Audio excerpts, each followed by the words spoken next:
Thanks, Emma. That was quick. Yeah, that sounds like a pretty honest and authentic response and process, as usual. I guess the first thing I'll say is both men and women have a evolutionary, historical, and cultural role and expectation in marriage or in committed relationship. The woman's could be described as to serve and obey, or serve and nurture. Sorry, to serve and nurture, or to obey and nurture. You could use either of those words. And the man's could be described as to protect and provide. And so when you say, obviously it's triggering to think about serving because it creates a hierarchy. I'll come back to the hierarchy part, but just the triggering to about serving. First of all, Jeshua is the servant. I am the servant. There is nothing low about serving. Serving is the highest calling. The highest calling is to serve God. The highest calling is to serve humanity. And so in a family, in a relationship, the highest calling is to serve your partner. Now, if it's both the forms of service, the female form of service is in obeying, complying, being submissive, which again, the only part of you that rails against that gets triggered by that is your ego. It's pride. In biblical terms, it's modern women's pride. I would call it just narcissistic ego, where the natural female solipsism of self-centeredness that women have because they have to be mothers, so they only have to care about themselves, because if anything happens to them, their baby dies. That's why women are solipsistic, totally centered on their feelings and emotions, and don't really think about what life is like for men. That natural thing has been amplified out of all proportion by 60 years of feminism telling women that they're superior to men, basically. They're the better sex, they've been oppressed, and everything the patriarchy is against them, and actually if they were free, they would be better at everything. That has just fed women's egos for 50 years. So and that was deliberate. That was what the cultural Marxists wanted to do. They wanted to make obeying your husband, the husband as the leader, and serving your husband, they wanted to make that anathema to women. And they have, and that is what has destroyed the West. They've broken the bond, the social contract between men and women. As he said, women are not slaves. In return for their obedience and compliance and service, they get protection, provision, problem solving, status, etc., etc., etc. So it's not a slave relationship, it's a complementary relationship, like a secretary at work. She gets paid for doing it, and if she doesn't want to do it, she leaves. Same for the woman. So there's nothing bad about service, but the ego rails against it. So that's the first thing I want to say, is that triggering is your ego, because for the ego, service makes you lesser, demeans you. But that's not the case. It doesn't demean the soul to serve, only the ego. And I would ask you to put yourself in men's shoes. So when your role is to provide and protect, that means you are the one who has to go to war. You are the one that has to die for the woman. You've never heard of a woman dying for her husband or her man, but you've heard many, many, many, many, many times of men dying for their women. So a man could rail against that. So why should I die for her? Why should I give my life for her? You don't hear men saying that. Because even though their egos would not want to die, men feel a duty to do that, because women are physically weaker and can't protect themselves from a man that wants to attack them. And so if a man loves a woman, he would happily give his life. That's one thing. Also imagine if you were in the man's shoes where you were expected to literally care for another human being in terms of working in order that they could eat and have a house and have clothes and have the things they want. Imagine if you had that expectation. And again, this is because of female solipsism. You guys never think about it from the man's point of view. You always see yourselves as the victim. Why should I have to obey and serve? Why can't I lead? Why can't I this? Because you don't understand the pressure of leadership and being responsible for protecting and providing and solving the problems and dealing with all the stress that you guys are not nearly as good as dealing with. You couldn't handle it. If most women did the jobs that men do, all the jobs like garbage man and making roads and building buildings and bridges and mining and fishing, all the dangerous, hard labour, farming that men have always done, you would break in two. You literally couldn't do them, but you don't empathise with the fact that it is the man's duty and role to do that. And if he doesn't do it, he's a bad man. He's a shitty man. You never think about it that way. You only think, why should I have to obey and serve? Because your egos rail against it. But think about, and obviously lots of men's egos rail against it as well. And they are the deadbeat dads. They are the men that walk out on their women and children because they can't handle it. In the same way that lots of women can't obey and serve, they can't handle it. So there are plenty of men and women whose egos rail against the sacrifice that is required for a relationship to work. Both people have to sacrifice their egos. And the thing about them, and in the traditional world, most of the time, both sexes did sacrifice their ego because they knew that their relationship was primarily about raising healthy children. So they sacrificed their egoic desires for their children. What's happened since feminism is that feminism has turned women from the selfless, giving, generous sex. You know, women sacrifice their own needs and wants for their children and their husband. Feminism flipped that on its head and made women the most selfish, self-centered, greedy, unempathetic, non-compassionate gender. You're worse than men used to be because of feminism. You used to be better than men in terms of selflessness. Now you're way more selfish than men. And that is why words like obey and service are just so anathema to modern women. But if you look at it in the larger context of the human race, obey and service are just as important as protect and provide. They are just as valuable. They are just as honoured. Women were honoured for doing that and are honoured by the men that they do it for. It's only in the feminist world that it's not an honour to do that. On hierarchies, again, we have this conditioned dislike of hierarchies, as if hierarchies are inherently bad. They're not. The hierarchies of the world, the power hierarchies, which are caused by, basically Satanists and Zionists and cultural Marxists and certain ideological and ruling elite groups, holding on to power because egoically they think they are superior to everyone else, and so they think they should rule. That is the kind of hierarchy we're used to.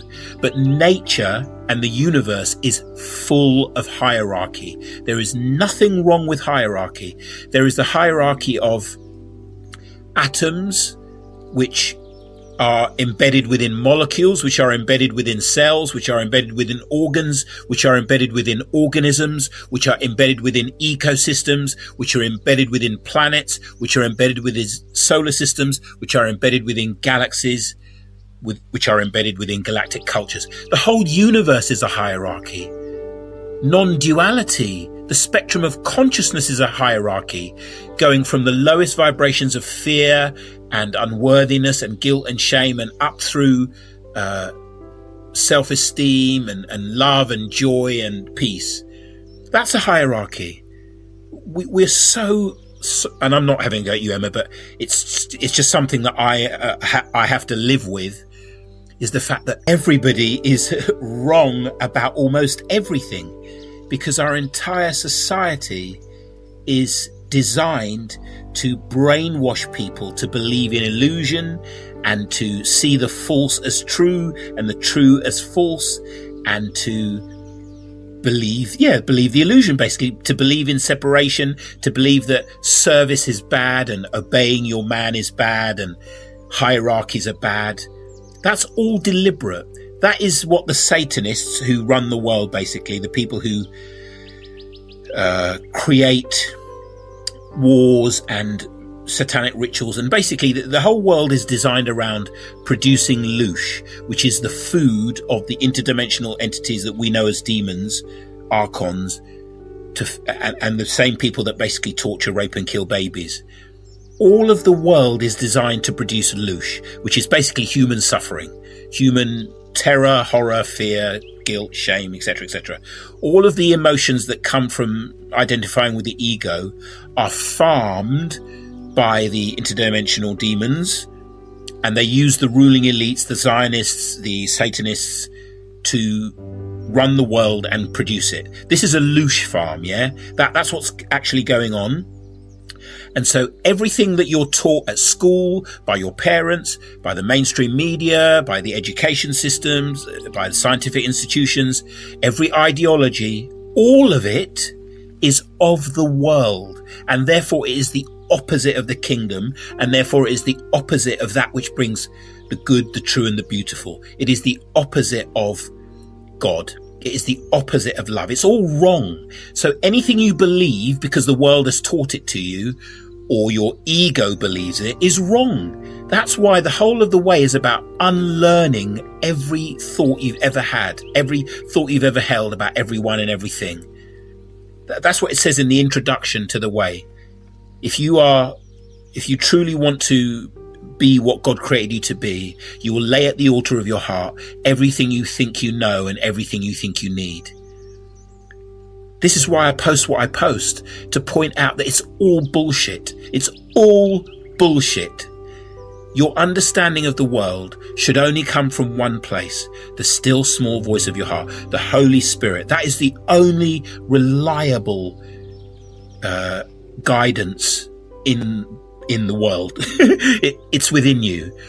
And a true, genuine spiritual teaching like the way, I would put it above the Bhagavad Gita and all of the Tao Te Ching and all the wise spiritual teachings of the East, because they were written a couple of thousands of years ago for the consciousness of humanity a couple of thousands of years ago.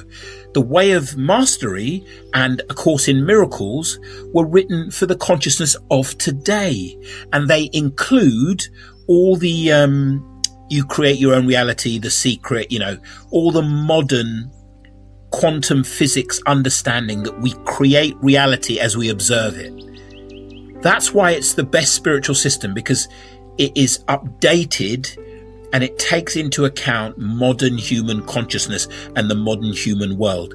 So, and I know you do, Emma, but really and truly, guys, you should forget everything you think you know and everything you think you need, and just keep studying and practicing the way. It's all there for you.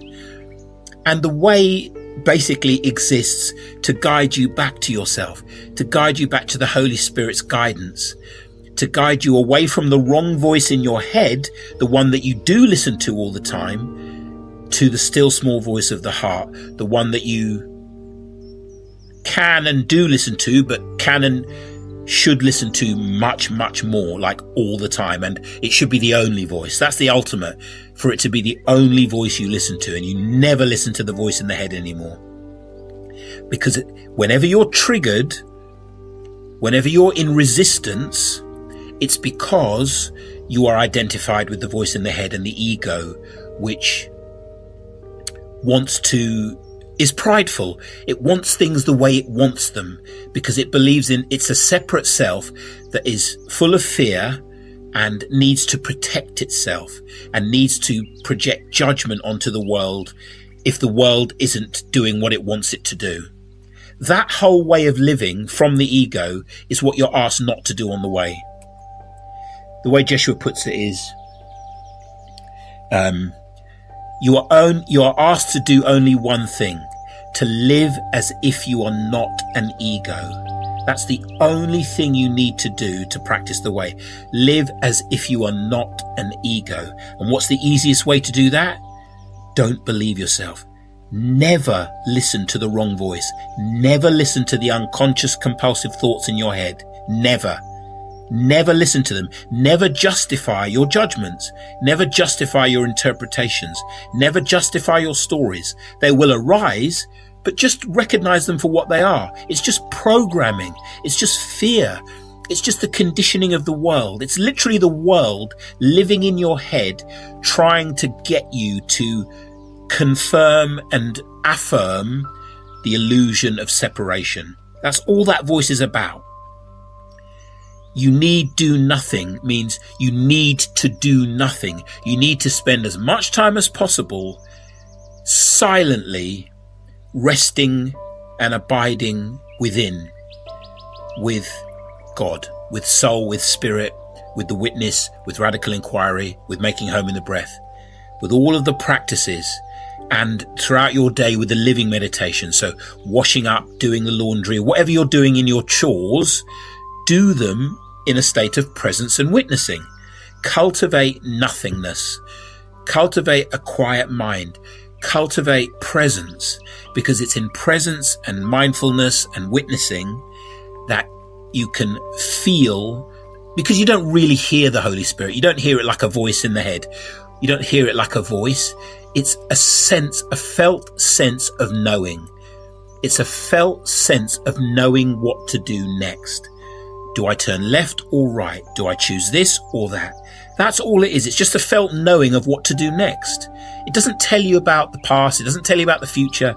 It just tells you about this moment now. It guides you to do exactly what you're supposed to do right now. And the only way you can really be guided by the Holy Spirit is to be in a constant state of presence and inner stillness. As long as that voice in the head is chattering away, you can't hear it. So your main goal should be to cultivate interior silence, interior stillness, so that you can hear the right voice, so that you can be in your right mind. When you're in your right mind and listening to the right voice, life is easy. It's easy, and it's full of all the things that you love. It's full of joy, creativity, play, love. It's full of all the good stuff. In fact, the bad stuff that everybody dislikes only exists when you're in your wrong mind. It only exists when you listen to the voice in the head. If you don't listen to the voice in the head, you will have nothing to complain about, nothing to fear, and nothing to doubt or regret. So given that, please welcome being triggered. And I'm not saying you didn't do that. It sounds like you absolutely did, Emma. And I don't want to punish you for being honest about your triggers. I'm not punishing you. I'm just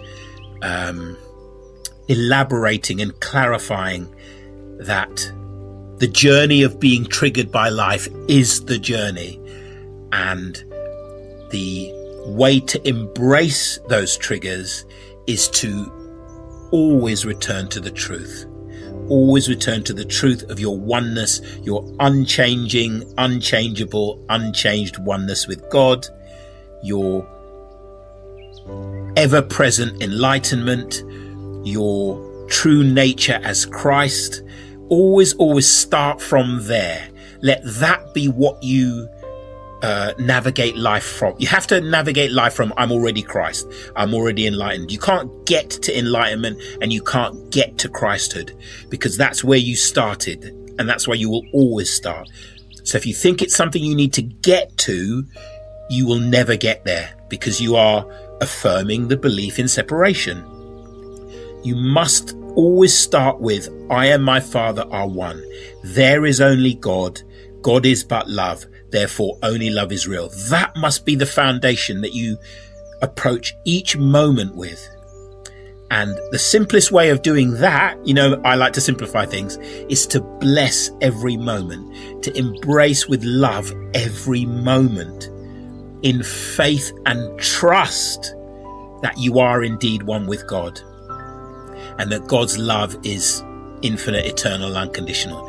Faith and trust in each moment, so that your heart is open, so that your field is open and not contracted in fear. And so when things happen, you are able to absorb them rather than contract like a scared animal or a scared child, which is what we do. We go into scared animal, scared wounded child, if we are not practicing the way. And as I can see from your message, you are practicing the way. And I know that you've done it many, many times, as have you all. You have all demonstrated your ability to choose love in the face of pain and fear. You've all demonstrated it multiple times. So I have no doubt you can do it. I just sometimes feel that you don't understand that that is the only thing you should be prioritizing. Anything else you prioritize above the moment-to-moment choice of love over fear is illusion. It's not important. It's not valuable. Nothing is valuable except your relationship with God. And your relationship with God is lived in the moment, and your relationship with God is the choice of love over fear. That's it. Keep it simple. Realize that that's the only thing you need to think about. If you're going to think about anything, think about, am I choosing love or fear? Am I present? Am I listening to the voice in the head, or am I listening to the Holy Spirit? That's the only thing you need to think about. Because if you get that right, everything takes care of itself. The way we tend to live, though, is to try and take care of all these millions of variables and control our lives from the ego, which can never work and just creates more stress and fear and doubt and worry and problems. So forget all that. If you're practicing the way, you don't live the human condition. You are in this world, but you are not of it. You are of the real world, of oneness, of unity, of awareness, of consciousness, of spirit. You are of the real world. You're bringing the real world into this illusory world. So you don't live like human beings have always lived. You live like masters live, like saints live, like mystics live. That's how you live now. And that means you forget all the stuff the mind is telling you, and you focus on this moment now. Am I at peace? Am I present? Am I guided, or am I thinking? And I'll leave you with this, my favorite all-time teaching of Jesus, which again, if you remember this, you'll be fine. If you remember and embrace and live this, you'll be fine. Not just intellectually, but really live it, embrace it as your foundation stone of navigating life. If you are not happy right now, you are needlessly enmeshed in your psychodrama. Lots of love. My brothers, free men of the world, I freely offer you this who you really are reminder mantra. Calling all free men of the West, the only way to save ourselves from the dystopian satanic nightmare of Loosh Farm Planet Earth 2.0 is to rise up now, to rise up in consciousness, from fear to love, and so awaken the non-dual truth of God's presence, bringing heaven to earth in the second coming of Christ consciousness. Who the fuck starts a conversation like that? This is the truth that is always true. That's the way you want to put it. Well, I don't have some way to put it. That's the way it is. By saying it both silently in your head, as often as you remember, That is not going to happen. and saying it out loud, What? as often as you have the courage to master, Are you out of your fucking mind? Low class. you will slowly or quickly remember who you really are. Okay, I'm recusing myself from this situation. Thank you very much. This is the truth that is always true. All I am ever doing and all I have ever done is extend God's love.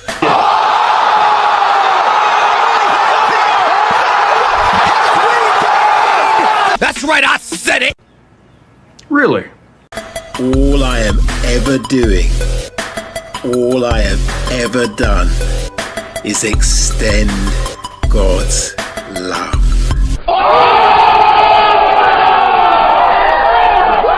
That's right, I said it!